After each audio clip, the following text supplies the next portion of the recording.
semuanya lelaki yang pernah mendampingi daku. Tiada yang pernah selama 2 jam bikinku merindu. Kau yang pertama melakukannya, mengapa daku membisu. Dari semuanya lelaki yang pernah mencintai daku, tiada yang pernah hingga detik ini bikinku cemburu. Kau yang pertama melakukannya, mengapa daku membisu. Di mana logika hatiku jatuh cinta kepadanya. Oh, tetapi ternyata asmara tak kenal dengan logika, tak kenal dengan logika, tak kenal dengan logika.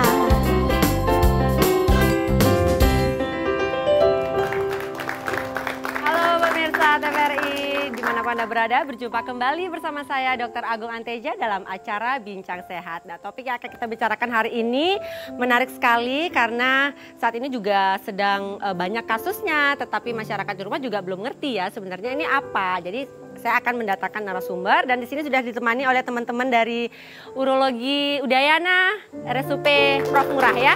Selamat datang dan untuk itu langsung saja kita saksikan tayangan berikut ini.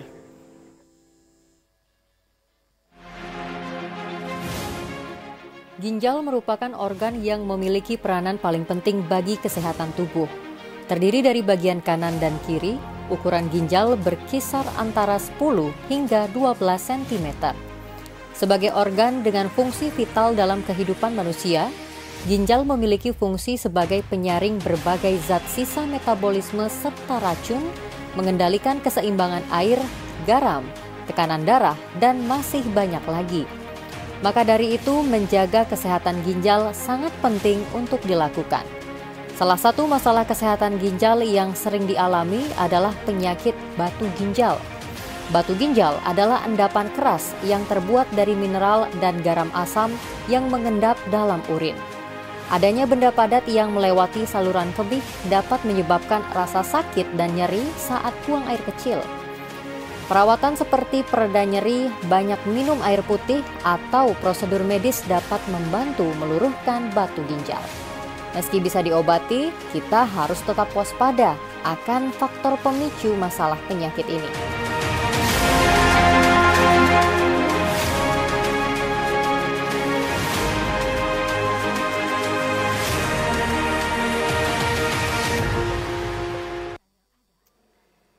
Ya pemirsa, itulah tayangan tadi dan sudah tahu ya, jadi topik kita pada hari ini tentang batu ginjal. Jadi batu ginjal pantang disepelekan. Nah untuk itu langsung saja saya akan panggilkan narasumber yang akan mengupas tuntas tentang batu ginjal. Langsung saja kita panggilkan Dr. Gede Wiryakusuma Dwarse, MK Spesialis Urologi Konsultan. Ini dia Dr. GWK.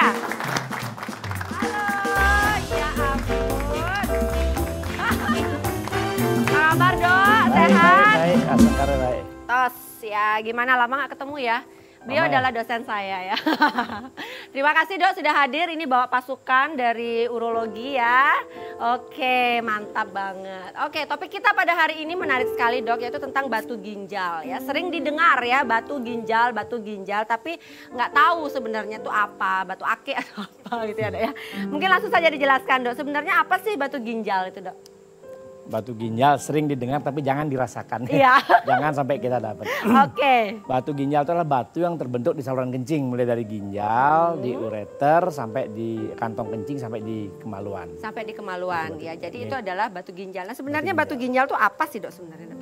Apakah batu, beneran batu atau misalnya zat-zat tertentu yang mengendap? Iya. Batu ginjal itu adalah sebenarnya barang-barang yang dibentuk oleh tubuh kita sendiri. Barang-barang, oke. Susah nerakanya. Jadi Iya. jadi prosesnya mulai dari terjadinya kristalisasi, kemudian ada barang asing masuk, kemudian kelainan metabolisme juga bisa, ada infeksi juga bisa, Awal mulanya? Awal mulanya. Jadi batu ginjal itu pembagiannya itu macam-macam. Oke. Jadi berdasarkan etiologi misalnya ada infeksi sama non infeksi, kemudian penyakit karena kelainan anatomi dan kelainan genetika. Jadi banyak penyebabnya. Banyak penyebabnya. Nah, kalau untuk kasus yang tersering nih dok ya, yang saat ini ya batu ginjal tuh banyakan didapat atau memang sudah ada karena struktur anatominya misalnya seperti itu dok? Ya, secara gampang kita sebut batu ginjal itu ada penyakit faktor metabolik, kemudian faktor infeksi, kelainan anatomi sama fungsional MIAF itu. Batu ginjal itu umumnya seharusnya tidak terjadi pada orang normal dan sehat. Pasti ada sesuatu yang salah yang menyebabkan batu itu muncul. Baik itu karena kelainan metaboliknya, baik itu kelainan anatominya, baik itu karena kelainan ada kelainan kromosom tertentu seperti batu sistin, batu santin itu karena kelainan kromosom. Terus juga karena infeksi. Gitu. Pasti ada sesuatu yang menyebabkan sehingga batu itu terbentuk. Oke, jadi seperti itu ya. Jadi kalau untuk didapatnya itu ya dokter ya, batu ginjal itu biasanya kan tadi ada dari infeksi atau dari bahan-bahan zat-zat tertentu yang di tubuh yang tidak bisa dikeluarkan oleh ginjal itu sendiri dan mengendap seperti itu dan lama-lama menjadi. Iya betul. Dan memang ada batu yang dengan kelainan genetik, kelainan seperti kelainan metabolisme santin, sistin itu kemudian kelainan batu karena tubular nekrosis itu juga kelainan dari jadi itu bawaan. banyak kelainan-kelainan ya yang didapat di ginjal yang dapat mengakibatkan batu. Nah mungkin sedikit aja nih dok untuk informasi ke pemirsa sebenarnya bagaimana sih batu ginjal itu bisa terbentuk dok? Sedikit aja. Bantuin susah dong. Ya? Oh minta bantuan nih gimana nih? Jadi batu ginjal itu bisa terjadi banyak teori terjadinya batu ginjal. Jadi melalui teori ada general inhibitor namanya. Ada penghambat secara umum yang itu hilang. Ada yang teori nukleasi, teori bahan pembentuk batunya itu banyak. Jadi ketika keseimbangan itu tidak terjadi, maka akan terjadi pembentukan batu itu. Mulai dari inti batu terbentuk, kristalisasi terbentuk, general inhibitor hilang, maka batu terbentuk. Juga terjadi teori salah satunya adalah teori hipersaturasi. Kenapa dia bisa padat? Karena cairan keluarnya tidak ada, cairan pembuangan tidak ada. Jadi kondensasi tinggi. Jadi seperti gampangnya kita bilang kalau seperti kopi gitu. Jadi biji ini contoh nih ilustrasi. Kalau kristal kopi kita biarkan dan makin banyak maka kopinya akan kental sekali. Tapi agar bagaimana dia mencair maka isi air yang banyak agar dia cair. Kemudian bagaimana agar dia tidak mengendap maka dia harus diaduk harus olahraga. Jadi itu kira-kira analoginya, ilustrasinya seperti itu. Jadi memang bisa dengan lifestyle itu pun sendiri bisa larut dengan sendirinya. Iya betul. Tapi harus benar juga ya lifestyle-nya. Perlu tuntunan dari dokter ya. Oke. Nah kalau untuk jenis-jenis batu ginjal nih dok, mungkin sedikit aja. Mungkin ada batu jenis apa gitu kan banyak tuh yang dikeluarin tuh ada yang pakai cincin loh dok sama pasien. Ini batu berlian ada, batu akik juga ada ya. Jadi sekali lagi batu itu pembagiannya macam-macam. Ya kalau kita mau pakai batu, kalau dari sisi radiologis ada batu opak, non opak, semi opak. Kemudian kalau kita secara umum orang banyak mengatakan karena paling banyak batu adalah oksalat, berarti oksalat contain stone sama non oksalat contain stone. Kemudian banyak kalau memakai bahasa infeksi sama non infeksi. Jadi secara umum batu itu ada dan jenis batu itu macam-macam. Yang paling banyak adalah kalsium oksalat, kemudian yang kalsium fosfat, batu brusit, kemudian batu struvite stone, santin stone, sistine stone, kemudian termasuk batu karena obat-obatan HIV, Idinavir stone itu bisa membentuk batu juga. Oke, jadi konsumsi obat yang memang seperti NSAID juga bisa ya dok ya? Salah satunya dok ya, NSAID obat-obat antivirus yang jangka lama tanpa pengawasannya dokter ya. Oke, jadi menarik sekali ya tentang batu ini dan tak terasa nih dok sudah selewat di segmen 1 ini. Nanti kita akan bahaya dok ya.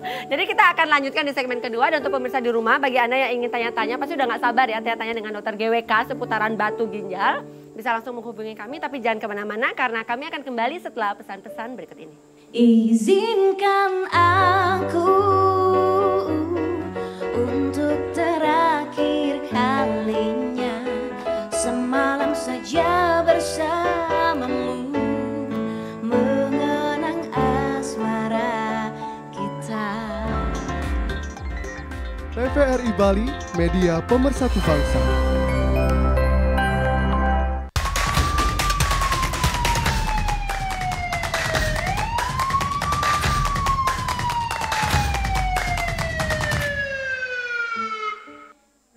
Ini kan namanya cinta, oh inikah cinta, terasa bahagia saat jumpa dengan dirinya. Oke, masih pemirsa di rumah masih di acara Bincang Sehat ya, dan saya ingin mengundang pemirsa di rumah yang ingin tanya-tanya seputaran batu ginjal bisa langsung ke dokter GWK. Ini kapan lagi ya, langsung telepon dokternya ngangkat ya Dok. Langsung saja menghubungi layanan telepon, nomor teleponnya ada di layar kaca Anda. Oke, masih dengan penyanyi kita Dayu Putri, Deong, halo. Sekarang lagunya nggak galau, biasanya galau loh Dok. Oke, dan teman-teman dari Udayana. Oke, dan ini kita masuk ke segmen kedua. Saya ingin tanya langsung tentang batu ginjal Dok. Tadi kan sudah dijelaskan apa itu batu ginjal, proses terjadinya, faktor resiko sampai jenis-jenisnya ya, banyak jenis ya Dok ya. Yang ingin saya tanyakan sekarang adalah gimana sih Dok gejala orang menderita batu ginjal gitu? Ya, batu ginjal itu spektrumnya luas. Oke. Mulai dari non simptom, symptomless, jadi betul-betul tidak ada gejala, silent stone, tiba-tiba sudah batunya besar, tiba-tiba sudah gagal ginjal. Ada juga pasien yang dengan batu kecil tapi menimbulkan obstruksi, kolik luar biasa, maka keluhannya kolik dia. Ada batu juga yang menimbulkan infeksi, maka keluhannya adalah sign of infection, jadi tanda-tanda infeksi. Oke. Selain itu tanda batu itu juga sangat ditentukan dari posisi batu. Kalau batunya di ginjal, dia di dalam kaliks, dia tidak apa-apa, tidak ada keluhan sama sekali. Ketika dia turun ke ureter maka akan menimbulkan kolik, nyeri yang ya, tajam dan berulang serta menjala, revert pain. Kalau dia batunya ke bawah ke ureter distal itu, ke saluran kencing bagian bawah, maka anyang-anyangan kentuhannya. Oh, anyang-anyang itu kayak kencingnya nggak lampias gitu ya Dok ya, dan sering. Iya betul. Kemudian ke kalau ke kantong kencing keluhannya juga disuri, kadang-kadang kalau batunya besar dia bisa kencing tiba-tiba berhenti karena batunya menyumbat di saluran kencing. Oke. Kalau batunya sampai di uretra biasanya sulit kencing, perih waktu kencing dan sebagainya. Seringkali juga disertai dengan keluar darah. Tapi jangan salah, lebih banyak yang tanpa gejala. Oke. Lebih banyak yang tanpa gejala ya Dok ya, Ya, jadi tak ada silent nyeri. stone, Terus warna urin juga nggak ada berubah biasa-biasa gitu ya Dok saja, ya. ya. Jadi biasa-biasa Kalau aja. tidak diperhatikan dengan sungguh-sungguh, seringkali tanpa gejala gitu. Oke, nah menarik sekali kalau yang untuk tanpa gejala ini bagaimana orang itu bisa aware Dok dengan batu ginjal? Memang itu yang harus kita edukasi ya? terus-menerus dan harus ada general check up secara rutin. Sebenarnya dengan pemeriksaan yang sederhana saja kita bisa lihat dengan urinalisis sederhana, dipstick sederhana kita lihat. Kalau memang ada eritrosit, ada sel darah merahnya ada. Sudah hati-hati ya Dok harus ya? lebih waspada. Oke, sudah ada penelpon, kita terima penelpon. Halo, selamat sore. Halo. Selamat sore. Ya, dengan Bapak siapa di mana? Nyoman Dina di Jimbaran Ki. Oke, silakan Pak Dina di Jimbaran. Pak Dokter, dia kan sudah pernah operasi di tahun 2017. Terus apakah setelah operasi ini apa yang perlu lagi kontrol tahunan atau kontrol per 6 bulan sekali nih Dok? Ya. Ya, itu aja pertanyaannya. Ini yang pertama. Oh, yang pertama itu banyak di pertanyaannya. Oke. Terus yang kedua Dok, apakah setelah operasi ini ada peluang untuk tumbuh batu ginjal lagi nggak? Oke. Itu aja? Itu aja Dok. Ya, terima kasih Pak Dina. Ya, silakan Dok. Masuk semua Pak Dina dari Jimbaran. Nanti sore kita ke Jimbaran. Benar ya? Oke, jadi silakan, guru saya Tabe sudah meninggalkan kita, Profesor Wijosono Garjito almarhum mengatakan bahwa eradikasi batu dan batu itu bersih bukanlah akhir dari pengobatan, tetapi awal dari pencegahan. Dan itu selalu saya tanamkan pada semuanya. Karena sekali batu itu muncul dan batu itu akan muncul lagi dengan biologic stone cycle yang berbeda. Jadi artinya batu itu akan muncul Bapak, pasti akan muncul lagi entah kapan. Secara statistik dikatakan dan ada beberapa jurnal mengatakan untuk tahun pertama 30% akan muncul. Kemudian 3 tahun berikutnya 50% dari yang pernah batu akan muncul kembali. Sehingga batu akan terus muncul. Karena itu memang pencegahannya harus olahraga teratur, hidrasi yang cukup, serta dietnya dikontrol tergantung dari jenis batunya. Artinya dengan kata lain sangat bagus kalau Bapak kontrol tiap 3 bulan untuk tahun pertama. Karena tahun pertama adalah kemungkinan muncul yang paling tinggi. Biasanya kalau tiang saya katakan untuk tahun pertama itu 3 bulan atau sampai 6 bulan. Setelah 2 tahun, 3 tahun tetap harus kontrol setahun sekali. Oke, jadi untuk evaluasinya apa yang dilakukan Dok? Yang pertama, ini senior saya Dr. Roke selalu bilang harus selalu mulai dari S, keluhannya harus diperiksa, simptomnya diperiksa, kemudian objektifnya harus kita lihat, fisiknya ada apa enggak, baru kemudian itu penunjang. Ya. Penunjang yang kita kerjakan yang sederhana seperti yang selalu kita ajarkan kepada teman-teman semua adalah DL, BUN-SC, fungsi ginjal, Ya. darah lengkap, periksa kencing dan pemeriksaan radiologi sederhana. Jadi USG bisa kita kerjakan. USG urologi ya dokter Iya, ya. USG Iya, jadi seperti itu. Jadi seperti saya dengar kuliah loh, ingat ya di Javu. Oke, jadi perlu dilakukan pengecekan ya, apalagi habis operasi 3 bulan minimal ya dokter ya. 3 bulan pertama harus lihat. 3 bulan pertama harus dilihat dulu. Dan untuk kemungkinan terjadinya batu ginjal itu Besar masih sekali. bisa, Iya. besar sekali. Oke, nah terima kasih Pak Dina. Dan untuk pemirsa yang ingin gabung lagi boleh ya, masih ada, kita buka kesempatan telepon. Oke dokter, tadi untuk tadi sudah sepintas sih ya, tadi karena pertanyaan Bapak Dina ya tentang pemeriksaan keluhan dan juga USG dan yang lain. Dan saya mau nanya tapi bingung karena sudah ada telepon masuk dok, kita terima aja telepon dulu ya dok. Iya. Halo, selamat sore pemirsa di rumah. Silakan. Halo. Selamat sore, Ya, dengan Bapak siapa di mana? Pak Agus di Tabanan. Ya, silakan Pak Agung di Tabanan. Selamat sore dok. Iya, Rajang sore. Mau tanya dok ya, ini kencing kan biasanya di pagi hari itu keruh. Dan ketika makan makanan yang menyengat akan berbau di kencingnya gitu. Ya. Apa yang harus saya lakukan dok? Apa ya? Oke. Langsung saja, dokter silahkan dok. Ini serius ya? Ya, serius. Kalau saya bilang pertama yang dilakukan adalah berdoa dulu. Oke. Jadi yang pertama Bapak tentu harus diperiksa. Kalau memang kencing itu normalnya bau kencing itu seperti apa harus kita tahu. Seperti yang biasa kita bau gitu, itulah kencing yang normal.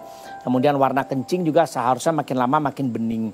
Itu menunjukkan tingkat kepekatan cairan dalam kepekatan urin. Itu harus kita lihat dari kencing, gampangannya begitu.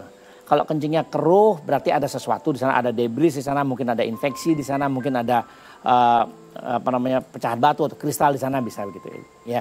Itu kira-kira kalau kencing gitu. Kalau kencingnya berwarna, kalau dia berwarna kekuningan berarti mungkin kekurangan cairan, pekat, atau mungkin terjadi dari bilirubin, ada kelainan liver dan sebagainya.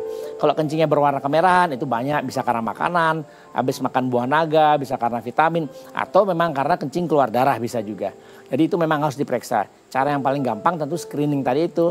Pergi ke dokter, ke teman-teman sejawat dokter umum boleh, dokter bedah boleh, dokter urologi boleh, dokter internis apalagi boleh banget gitu ya. Akan diperiksa nanti pasti akan diperiksa darahnya, kencingnya sama USG. Itu screening awal. Screening awal ya. Screening awal sama fungsi ginjalnya pasti akan diperiksa. Iya, dan warna kencingnya normal apa dokter? Bening, makin Bening kening, ya, makin bening. menunjukkan hidrasi yang bagus. Iya, jadi harus minum yang banyak ya, hidrasi yang bagus, minum yang banyak ya, seperti itu. Jadi harus tahu dulu normalnya seperti apa, baru bisa membedakan mana yang tidak normal, seperti itu. Terima kasih untuk yang sudah bergabung. Nah, dokter kalau untuk mendiagnosis tadi itu secara sederhana ya, seperti dokter sudah sampaikan, mungkin sedikit aja ke pemirsa di rumah apa yang harus dilakukan. Apakah perlu sampai CT scan dan segala macam? Mungkin pemirsa ada penasaran nih dok.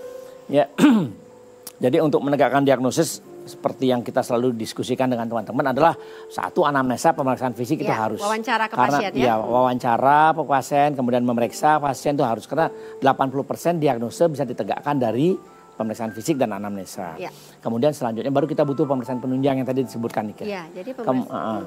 Untuk screening kami di institusi kami di Rumah Sakit RSUP Prof. IGNG Ngurah, Profesor Ngurah, itu kami memakai menggunakan dengan BOF dan USG. Ya, jadi USG foto urologi. polos ya dokter Foto ya. polos abdomen dengan ultrasonografi karena itu satu sangat Murah juga ya. spesifitas tinggi, bagus. Yang kedua itu cukup murah. Ya. Jadi itu.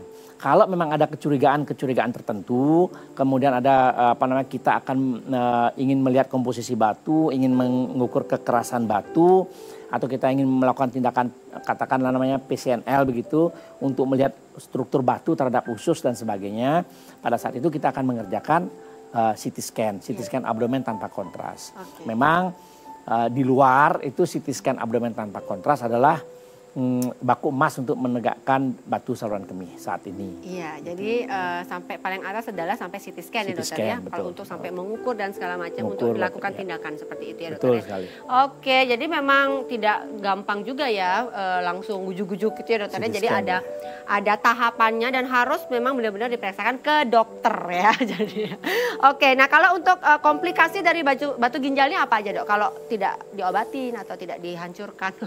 Batu ginjal itu bisa sekali lagi bisa bahwa disebutkan itu ada salah satu jurnal 90% batu itu keluar sendiri. Oke. Andai kata tidak keluar sendiri semua batu nyantol begitu bisa dibayangkan saya tidak di sini lagi. Gitu. Jadi luar biasa pasien itu. Jadi 90% sebenarnya batu itu keluar. Hanya 10% yang kemudian menimbulkan masalah dan memerlukan penanganan. Gitu. Komplikasi yang paling berat apa dok? Pertama tidak ada apa-apa, bisa aman-aman saja kalau dia terjadi spontaneous expulsion, jadi keluar sendiri tanpa obstruksi, tanpa cedera. Kemudian yang lainnya bisa terjadi infeksi yang lama sampai rusak ginjalnya. Kemudian berikutnya dia selain mengeluh kolik yang hebat, dia menimbulkan obstruksi, bisa menimbulkan terjadinya hidronefrosis. Hidronefrosis ada sumbatan pada ginjal akan menyebabkan sel-sel ginjal, nefron ginjal itu akan mati. Makin total obstruksinya makin banyak sel ginjal mati.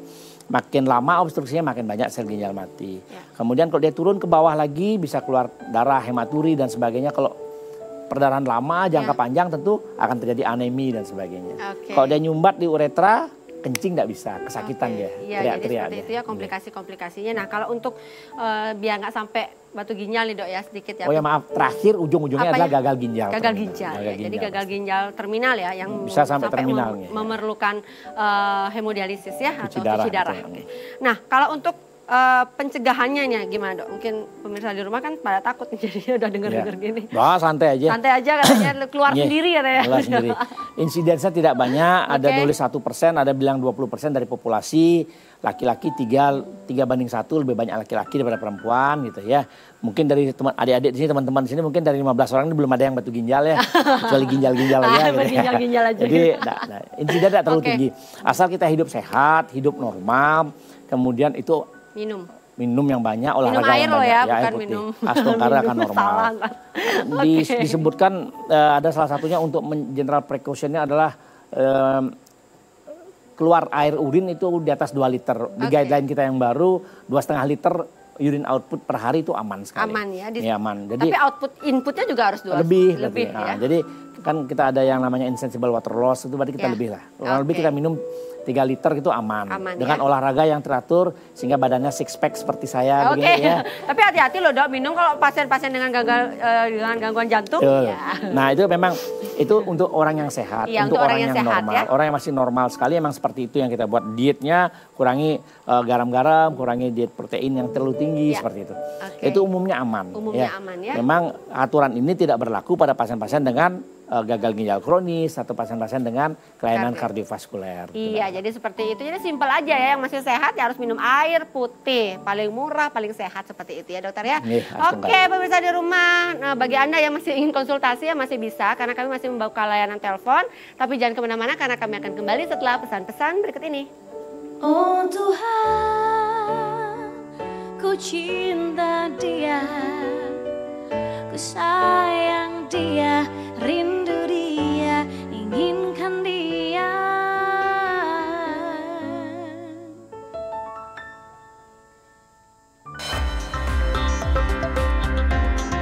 TVRI Bali, media pemersatu bangsa.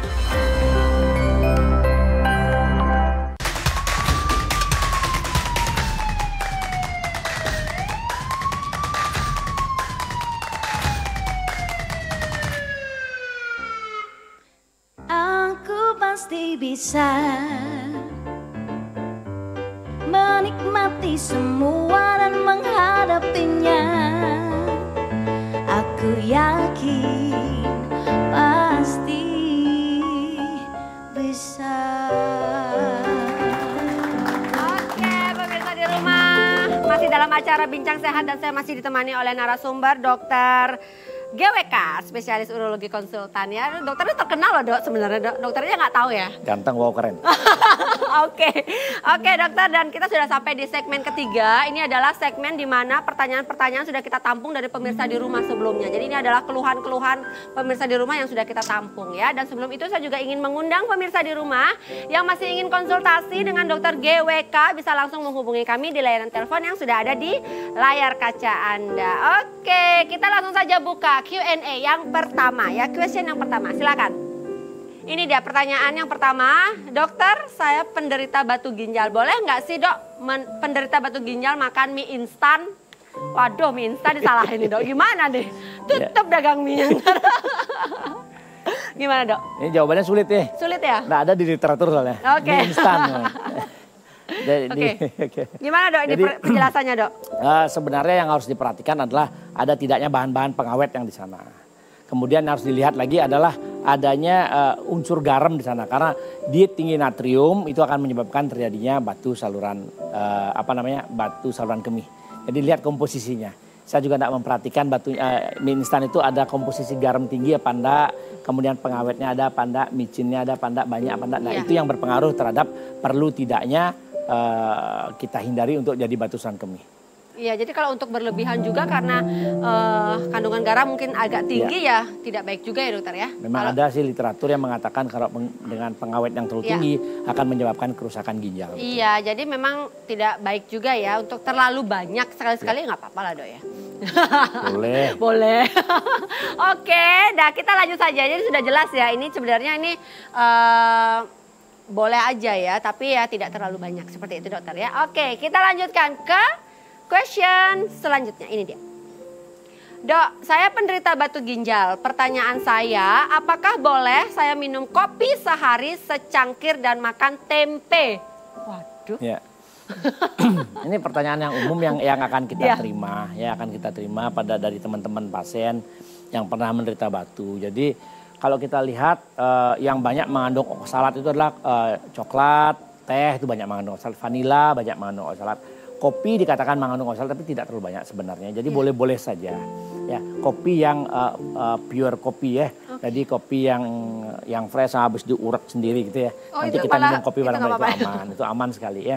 Bahkan banyak yang mengatakan bahwa di literatur juga mengatakan kopi yang bagus dengan diolah yang bagus itu malah mempunyai efek yang lain pada kardioprotektor dia. Ya itu. Jadi tidak ada masalah sebenarnya itu. Tentu sekali lagi tidak boleh berlebihan. Nah kalau tempe ini kenapa dok ya? Tempe itu makanan kita ya, makanan khas kita, makanan Indonesia. Dan kemarin juga saya makan tempe banyak di tempatnya gitu ya. Coba dicek dok ada batu nggak? Oh enggak ya. Aman ya.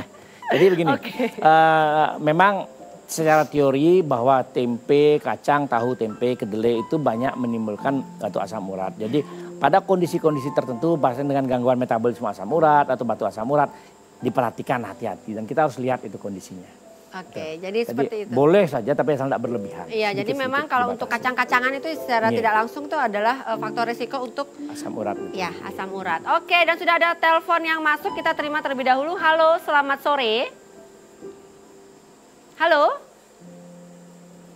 Halo? Ya, masih menunggu.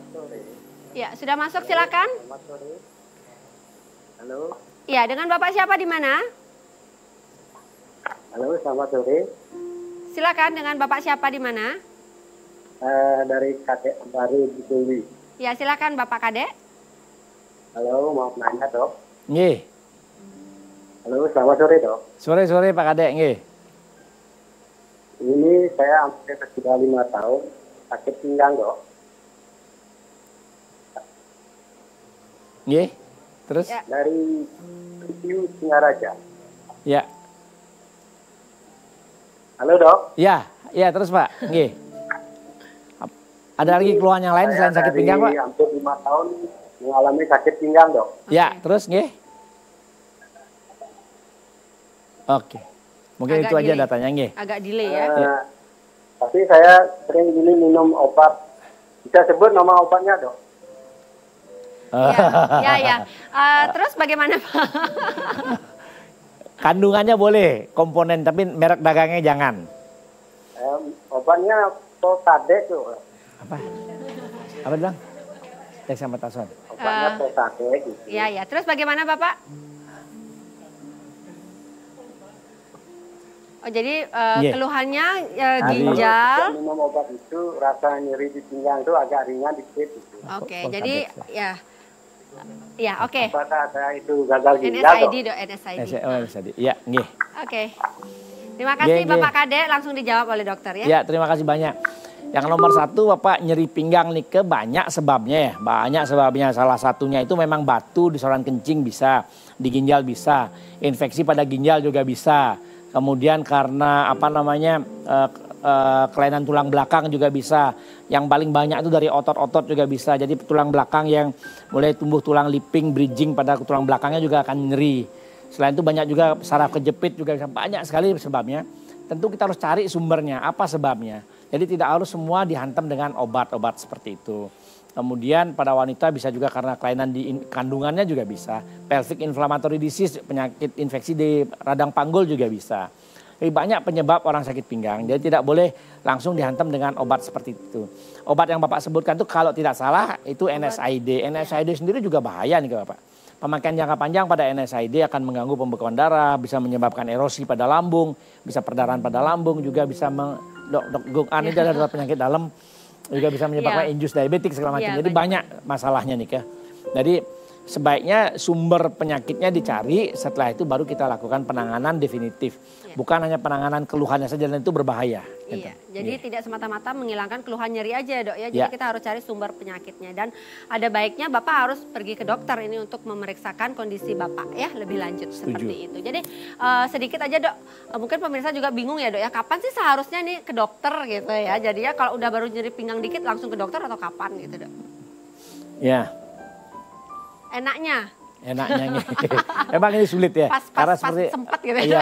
Karena memang seperti yang saya bilang tadi, kadang-kadang batu ginjal itu betul-betul tanpa gejala. Tiba-tiba datang sudah dengan gagal ginjal terminal. Ada salah satu pemain sepak bola terkenal di Indonesia, tiba-tiba sudah batu stakor kanan kiri, batu besar sebesar tanduk rusa kanan kiri, selesai sudah. Jadi sudah gagal ginjal terminal. Jadi memang penting untuk kita lakukan namanya general check up. General check up itu penting. Dan kalau ada keluhan-keluhan itu sangat elok kita pergi ke dokter, ke pusat pelayanan kesehatan, apalagi kita seluruh negara masyarakat di Indonesia sebagai orang bilang di luar mengatakan salah satu negara terkaya karena seluruh penduduknya ditanggung oleh penjamin kesehatan sosial, jaminan kesehatan nasional. Jadi kita kaya sekali negara kita.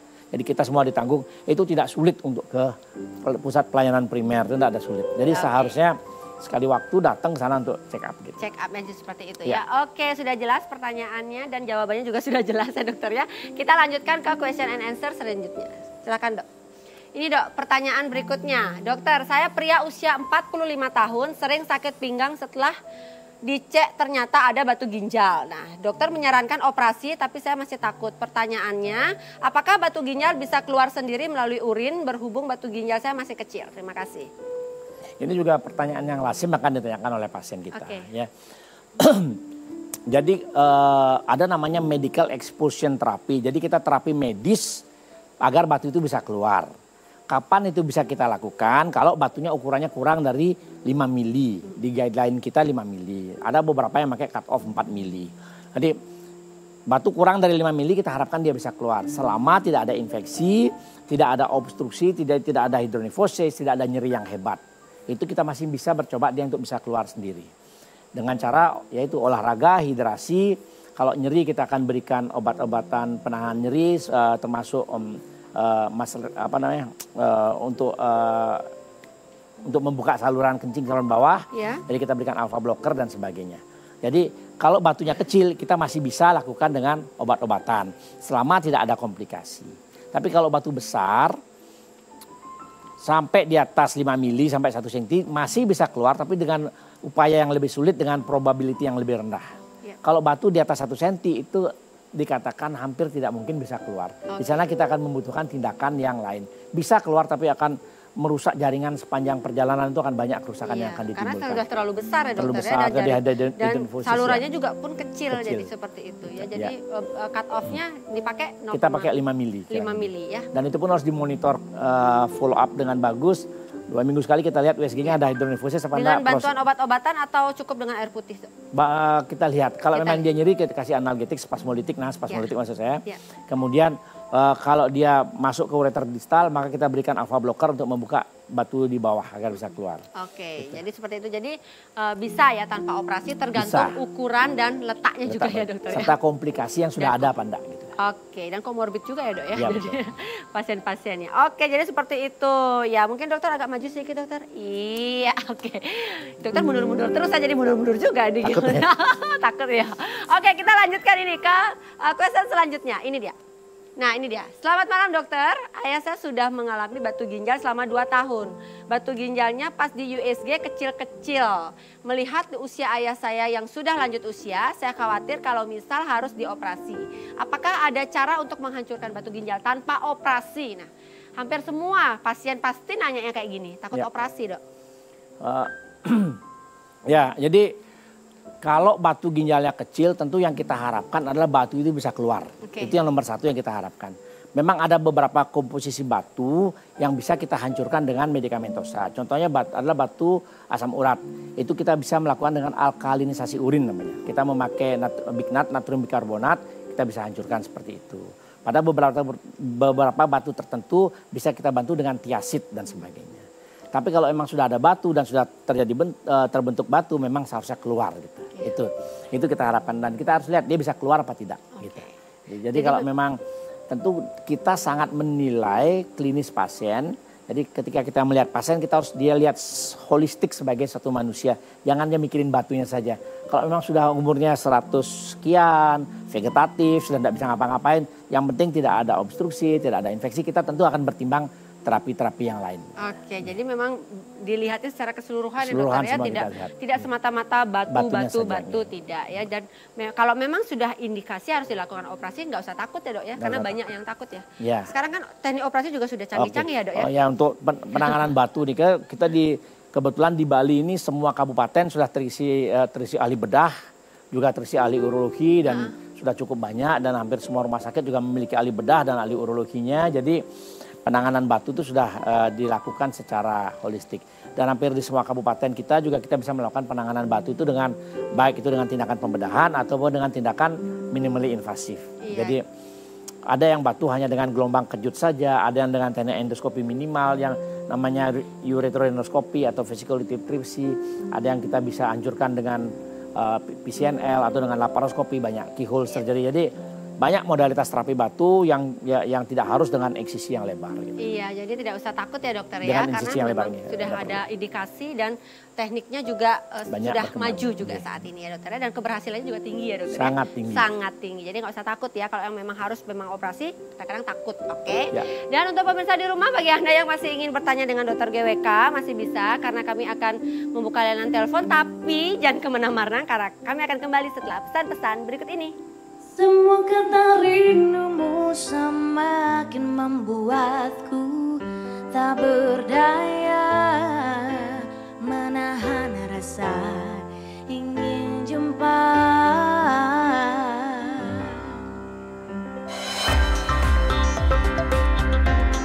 TVRI Bali, media pemersatu bangsa.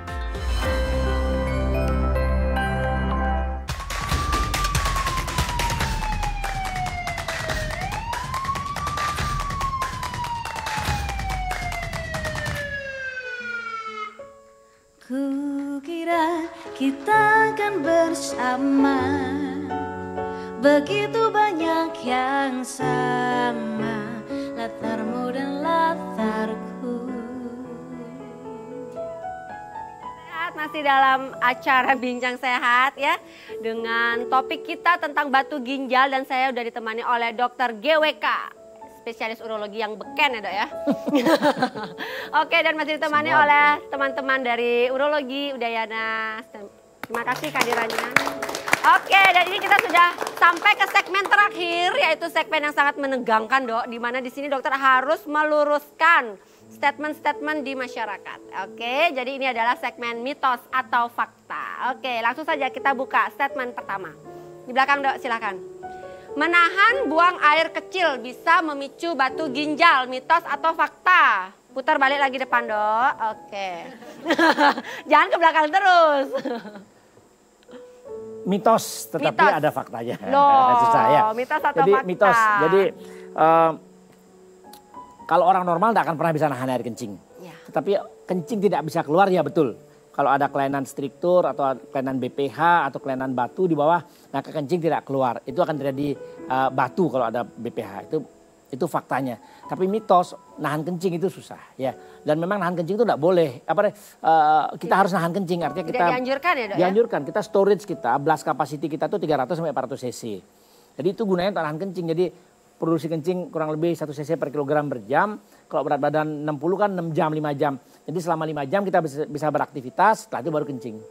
Kalau terus menerus kencing ya beser, namanya inkontinensia. Gitu. Ya, jadi itu bisa mitos, bisa fakta. Oke, Ya.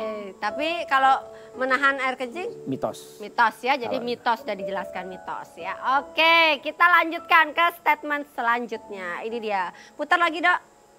Nih, batasi asupan kalsium untuk mencegah batu ginjal, mitos atau fakta? Sulit ya. Sulit. Sulit jadi karena nggak ada sulit, Dok. Sulit. Jadi karena batu itu tergantung komposisi batu. Kalau Oke. batunya itu karena batu asam urat atau batu yang lain, batu sistin atau batu santin atau batu karena obat-obat antiviral, idonavir, itu tidak ada hubungannya. Oke. Mitos. Tapi kalau kita pasien dengan gangguan metabolisme kalsium, jelas kita batasi asupan kalsium itu kurang lebih 2000. Gitu. Atau kita kurangi asupan kalsium dari protein hewani kita kurangi. Iya, Tapi mungkin. kalau kita bilang ada batu batasi asupan kalsium, bahaya itu osteoporosis pada orang-orang tua. Dan Oke. tulang yang dibongkar juga kalsiumnya kan terbongkar jadi batu juga. Jadi Iya. tergantung jenis batu. Ya, jadi tergantung jenis batu ya. Dan mungkin sedikit, Dok, ke pemirsa di rumah jenis-jenis contoh yang kalsium yang terlalu berlebihan yang tidak baik untuk batu ginjal. Ya, Contohnya? contohnya protein Protein hewani yang hewani terlalu ya, tinggi. Itu terlalu tinggi. daging-dagingan, Ya, daging ya. protein, ya, itu banyak. Ya. Ya, jadi seperti itu untuk pemirsa di rumah ya, Dokter. Garam itu natrium itu akan buat kalsium tinggi. Kalsium juga tinggi ya. Oke, jadi ini adalah mitos. Ya. Apa sulit, Dok? Mitos atau fakta, tergantung jenis batu. Oh ya, tergantung jenis batu. Jadi kalau untuk secara garis besar ini tidak Mitos. ya. Oke, kita lanjutkan. Jadi biar nggak takut ya, minum susu, makan daging takut ntar orang-orang ya, jadi osteoporosis. Oke, kita lanjutkan ke statement selanjutnya ini dia. Warna urin menentukan kesehatan ginjal, mitos atau fakta? Nggak usah mikir lah, Dok, ini jawab aja, Susah, Dok. susah. Karena kalau kita misalnya habis operasi panjang lupa minum pasti warnanya berubah juga gitu. Itu menunjukkan derajat hidrasi. Kalau ada minum makan buah naga berubah juga warnanya. Oh iya. Ya, jadi ini mitos lah, saya bilang mitos lah. Tidak semuanya. Oke, jadi tidak semua ya. Jadi Tidak ini adalah semua, mitos, mitos. tergantung ini kenapa Tergantung, berubahnya ya. iya. Oke, dan sudah ada penelpon masuk, kita terima telepon. Halo, selamat sore. Sore, Ya, dengan Ibu siapa di mana? ini dengan Ibu Rosita di Denpasar. Ya, silakan Ibu Rosita. Iya, ini Dok, saya mau nanya, saya kan biasanya kalau pas lagi PMS, terus konsumsi alkohol biasanya perutnya itu sakit banget. Itu kan apa ya, faktor apa ya Pak? Terima kasih. Ya. Iya, konsumsi alkohol. Iya. Iya. Hebat juga Ibu. ini ketawa deh, Dok, nih anak buahnya, Dok. Jenisnya apa ya? Jenis saya. Kalau wine bagus juga kan Aduh, gitu. iya. Jadi ada begini. Sempens loh, sempens, bagus. Ya, jadi begini. Kalau kita seorang stone former maka alkohol itu tidak bagus. Alkohol itu tidak bagus karena salah satu pembentuk batu asam urat adalah jeruan alkohol dan bahan-bahan makanan yang diawetkan. Jadi alkohol ini ajarannya jelas, Profesor Switra juga bolak-balik menekankan JAS, jeruan alkohol sarden itu. Alkohol itu membentuk batu untuk batu asam urat.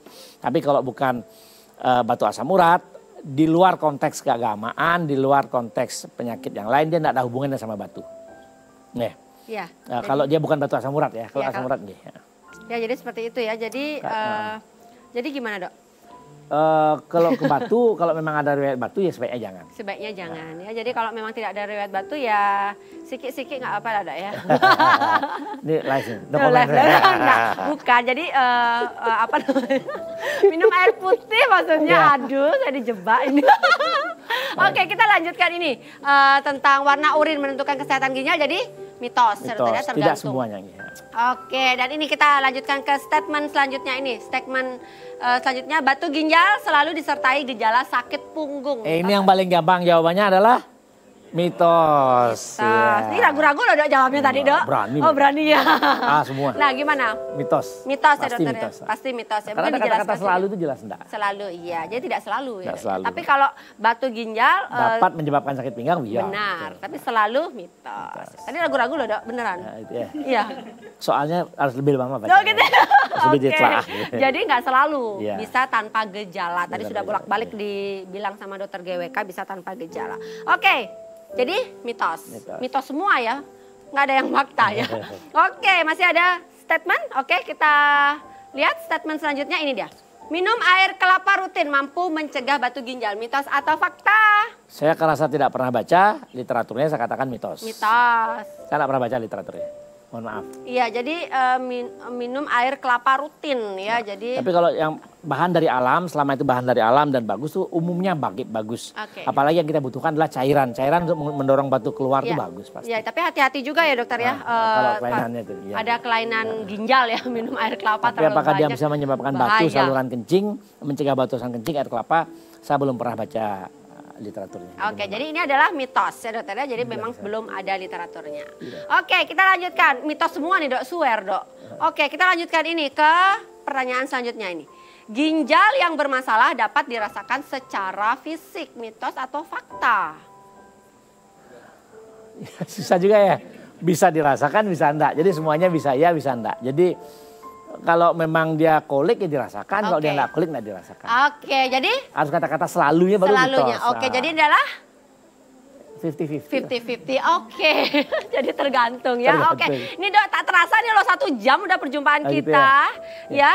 Siap. Lagi masih ada? Oke, ternyata masih ada satu lagi dok. Simpel aja dok, satu lagi silakan. Obat-obatan lebih cepat menghancurkan batu ginjal. Mitos atau fakta? Tergantung obatnya ya.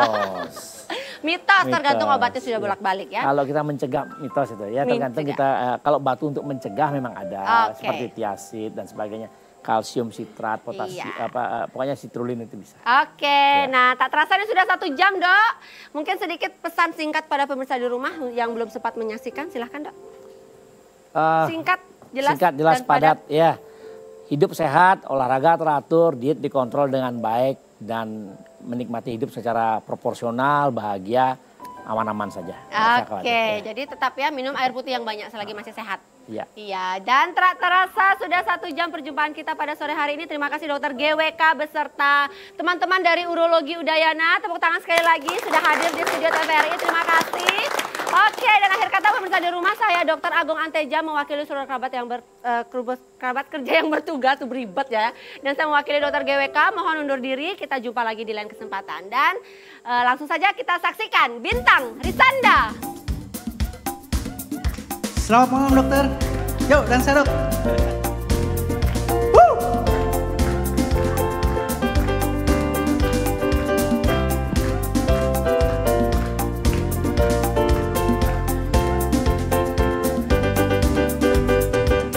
Di dalam pesta ada pita-pita, musik yang keras juga derai canda. Di dalam pesta ada gelak tawa, terasa malam semakin ceria. Di dalam pesta buanglah duka, biarkan saja angan-angan lepas. Di dalam pesta mari berdansa, ambil langkah ikuti irama. Gerakkan kakimu ke kiri dan ke kanan, langkahkan ke depan dan bertukar putaran. Sepanjang malam terus dansa, sepanjang malam sampai pagi menjelang. Hey!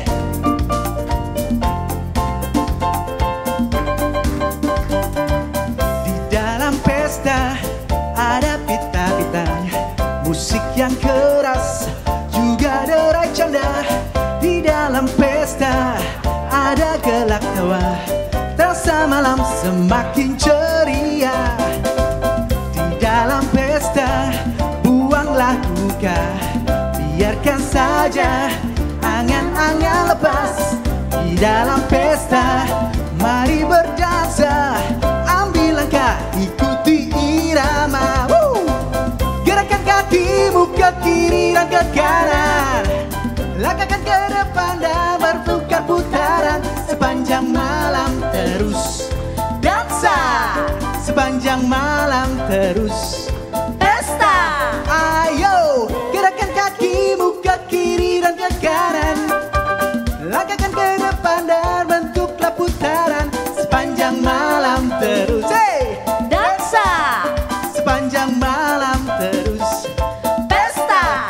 Ayo, gerakkan kakimu ke kiri dan ke kanan, langkahkan ke depan dan bentuklah putaran.